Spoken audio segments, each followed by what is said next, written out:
I want to share a few of my thoughts on the Quiet on Set documentary. I have watched most of the episodes of it, and of course, the one that's the most powerful is the one that involves the interview with Drake Bell, where it's revealed that he was the one who actually brought charges against Josh Peck, the what was he, acting coach, dialogue coach, who'd worked on a ton of kids shows, um, and but was charged with I don't know what the specific charges were, but basically he sexually abused a minor, um, in all kinds of awful ways. Not that there's not that there's a good way, but it sounds like it was, a pretty extreme extent of abuse, and of course, who knows how many other kids he messed with um, and got away with before he finally got ran into legal trouble. But it wasn't. He basically just got a slap on the wrist. Got I don't know, a extremely short time in prison, and then community service, and then he got to come back and work on kids shows again. He was back working with kids again after this, if you can believe that. And based on the things that I've come to know about Hollywood, I can believe that. I can readily believe it. So I wanted to share my my thoughts because I can remember a couple of years ago. I've been this has been a subject that's been near to my heart for a while. It's a painful subject, of course. It's painful to think that the innocent uh, are being abused in all kinds of terrible ways, and in systematic ways by powerful people, not just in Hollywood, but in every power center there is. That's just part of the way things work in this world. Um, so I've talked at length about that. I don't want to repeat myself too much, but this has been a subject that's again I felt strongly about it. I felt some uh, I felt moved by and again very powerfully affected by. Um, Even though, as I've said before, definitely never got abused myself, and I'm thinking more and more like, boy, am I the only one? The more I hear about how extensive it is, but then I was never in showbiz, so that's probably why. Anyway, of course, kids get abused outside of showbiz too, but I remember watching this some video or about Drake Bell and how this was a couple years ago, 2 3 years ago, and about how he was behaving erratically and just being a jerk in it, just and all these kinds of things that were suggesting um, Drake Bell or Drake Bell is not a good guy. Um, and I remember thinking at the time, this guy was a child actor. He's behaving, in a manner that suggests very strongly to me that he was abused. And of course, we see it over and over and over and over again with kids in showbiz, kids in the in the music industry. It happens again and again and again. Um, the kid who played Anakin Skywalker. His name is escaping my mind right now, but he's had he's been into all kinds of trouble, and now the thing they're saying about him is that it's just he's a schizophrenic. This is just something he was born with. That's what they're trying to say about him now, and I just don't think that's true at all. I think, I mean, again, this is just me. This is just my gut response. I think he was in Hollywood. He was featured very heavily, very prominently, in a huge movie at a very, very young age, and then was in a few things after that. Kids in Hollywood just get abused habitually, and their abusers get away with it because their abusers are either are part of the the elite who run Hollywood, if you want to call them elite, or they are they have protection, based on their proximity to knowing the elite who run Hollywood. So, I think it's been going on as long as Hollywood has been Hollywood, and it's been going. It's probably been going on for centuries. And what I'm talking about in a broader sense, this systematic abuse of children by the powerful. But when I was hearing this story about Drake Bell, who I don't know, I never watched his show. I didn't know anything about him. I didn't have any kind of attachment to him, or to the show that he was in, or anything like that. I barely knew who he was. I mean, I just sort of knew that he was a child. He had been a child star, and had been sort of a heartthrob, I guess, for a while. And now he was older and was behaving just like a jerk, and creepily, um, and all this kind of stuff. That it was a very unsympathetic report on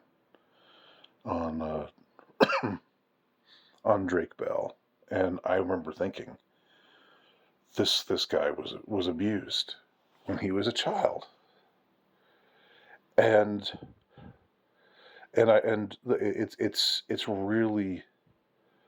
it's really wild, because I knew about the stuff with I said Josh Peck, didn't I mean, Brian Peck is the name of his abuser.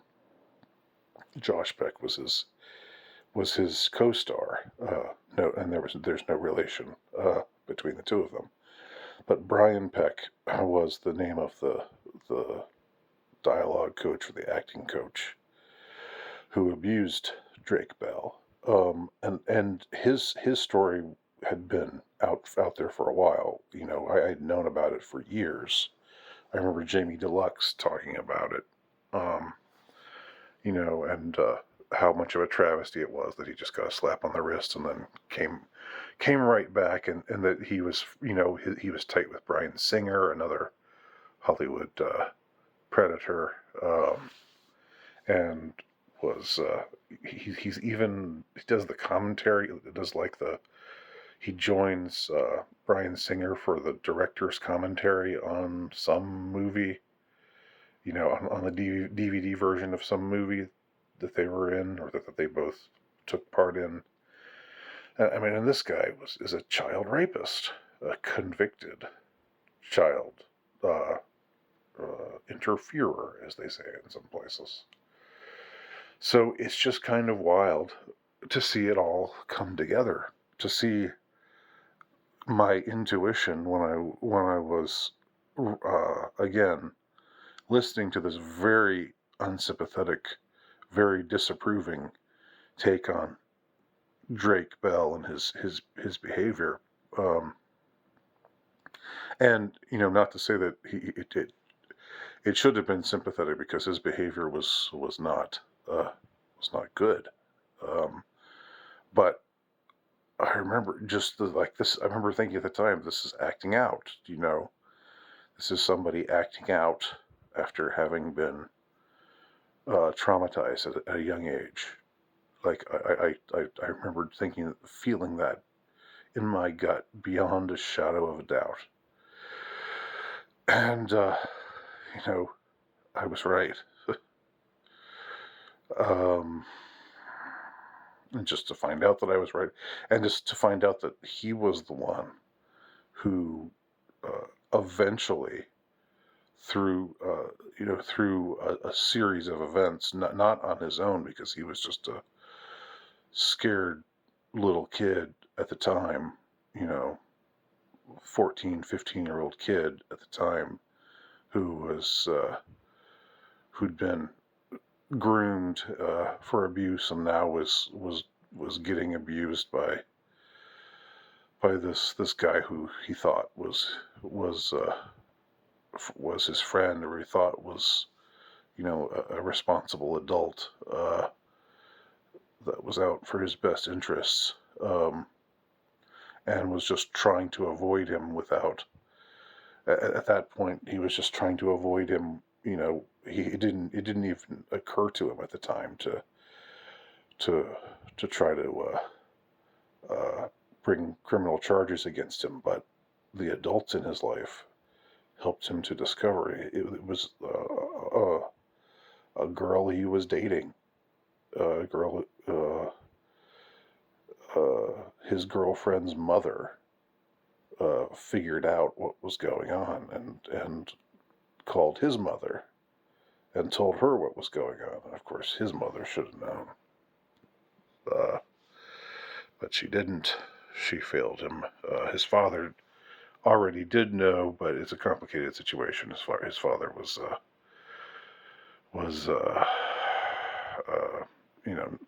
divorced from his mother and had been his manager for a while, but then Brian Peck sort of manipulated Josh into uh, uh, leaving him behind as manager and letting him be his manager. So anyway,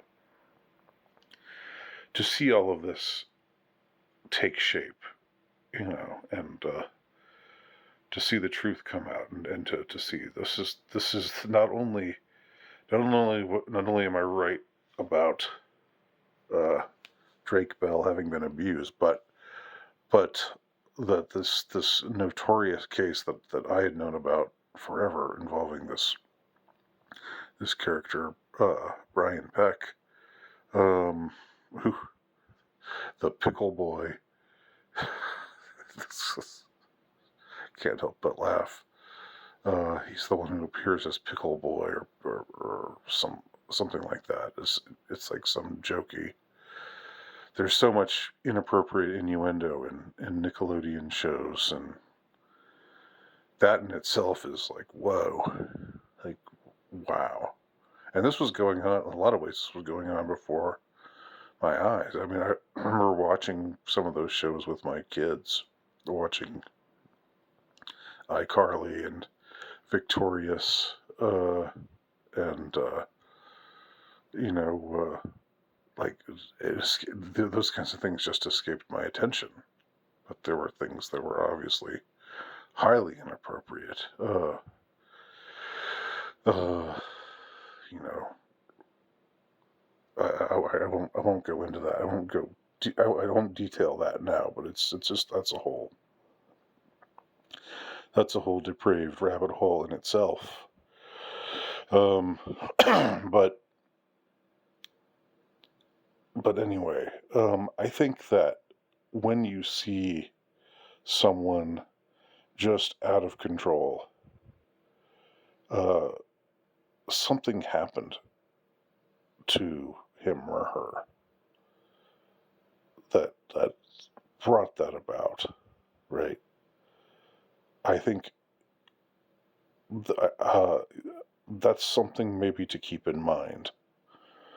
Um, just the same, like as far as having proper compassion for your fellow man. Now, that doesn't mean we should excuse people for behaving badly, but but it's just something to keep in mind, I think. Um, just sort of the same way I've thought before that nobody who gets addicted to drugs, uh, you know, nobody gets addicted to drugs when they're just happy.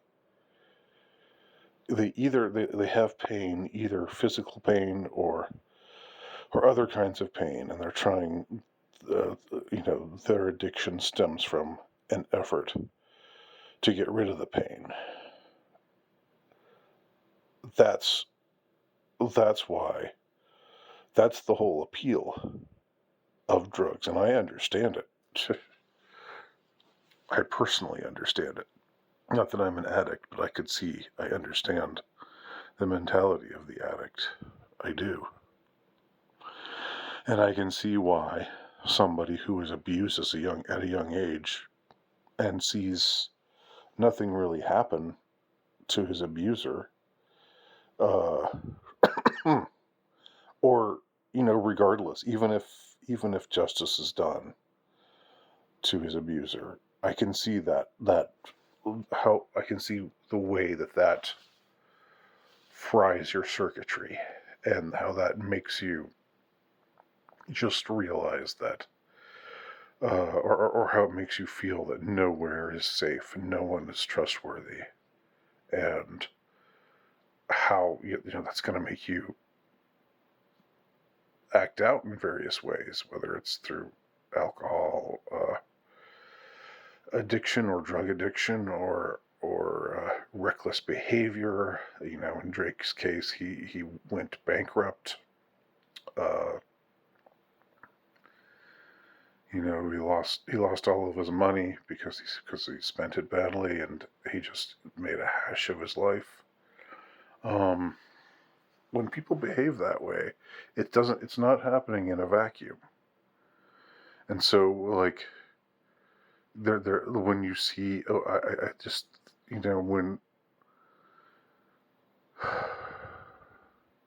when you see aging child stars, kids, former child stars who are now adults, and they're just out of control, and they're like crazy, and they're, I don't know, doing this and that, and just can't get it together. The part of what's heartbreaking about that is they, when if any of us sees a kid being abused, or sees bad things happening to a child or a growing person, a young teenager or whatever, uh, if any of us sees things like that, then we are sympathetic to the child. But when the child grows up and becomes an adult, and he's not cute anymore, he's not adorable or precious anymore, he looks like an adult, um, and maybe looks kind of strung out or washed up, or your built-in sympathy, uh, you know, uh, the kind of built-in sympathy or protectiveness that we all have towards young-looking people, that sort of disappears, and so these these growing these child stars who are now grown, uh, as a result, they don't get the kind of compassion that they would get when they were children. Now that they're grown, it's just sort of thought, well, um, they were coddled and they were given everything, and they were like they lived the life that most of us only dream of living. So there's all kinds of reasons to just feel unsympathetically towards them, and so I just think, as a result, there's a tendency to portray someone like Drake Bell, the way he was behaving, the kind of behavior he was exhibiting, um, to portray it as you know, unworthy of unworthy, not of like, not that it should be judgment free, but that one should ask oneself what became of him, what happened to him. And I'm really just, I thank God that I was able to to see this guy and think to myself, what happened to him? Um, and it's the way that anybody who comes out of the industry who's now out of control or up to no good, or whatever. I mean, I always think that to myself. What happened to who abused him? How many people? What kind of abuse did he or she go through? How many supposedly trustworthy adults, abused him, and how many knew about it and looked the other way? How many people just failed him? Or, in the case of Josh Drake, they talk about how at his deposition, or it was him and versus Brian Peck, and Brian Peck was a very popular figure in the industry apparently, and there were lots of powerful industry people there who were at the uh, who were there at the trial, sitting there rooting for Brian Peck, or sympathetic to Brian Peck, and there were a ton of people who wrote letters of defense, like letters to the judge saying, "Please go easy on." I can't remember what those are called. There's a name for it, where you make a plea for clemency or whatever, or a plea for non-clemency, whatever you say. You write a letter to the judge where you say, "I know this person," and if it's a plea for clemency, then you say something like, "I know this person, and I think this was just a dreadful lapse of judgment, but I know that he's a good guy, and he must have been put in some extreme circumstance, and there must have been some temptation that was being applied." Basically saying he was seduced by this boy, you know. Uh, and there were so many uh, industry types, and to the credit of the makers of this documentary, I wasn't down with everything about this documentary, but one thing I was really glad that they did was they uncovered some of these letters, and um, exposed some of these people. None of them are like household names, but they're people who are mildly famous. Some of them are, and if you want to know who they are, you can look. I can't remember any of the names right now, but you can look it up and find out, and see some of the letters that they wrote. These pathetic letters, begging the court, begging the judge to go easy on this vile sexual predator. Anyway, just my thoughts. Thanks for watching.